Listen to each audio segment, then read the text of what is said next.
বিপদে আপদে পড়বেন? পুরা দোয়াটা হাদিস শরীফে এসেছে, আমার সাথে পড়েন।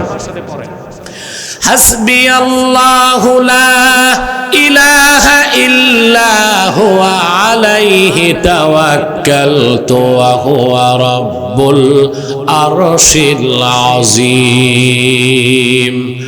হাদিস সাক্ষ্য দেয়, আল্লাহর কোন মুমিন বান্দা যদি ফজরের পর 7 বার এই দোয়াটা পড়ে, মাগরিবের পর 7 বার পরে, আল্লাহর রহমতের চাদরে বান্দা লেমিনেটেড হয়ে যাবে।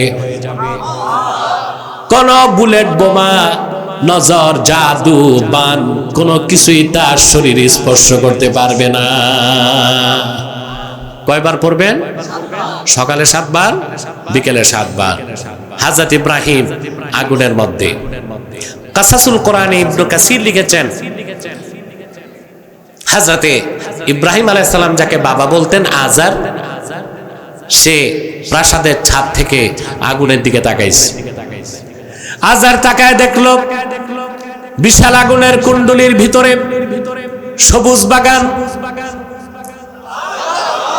হযরত ইব্রাহিম সেখানে হাসি খুশি হাঁটতেছেন।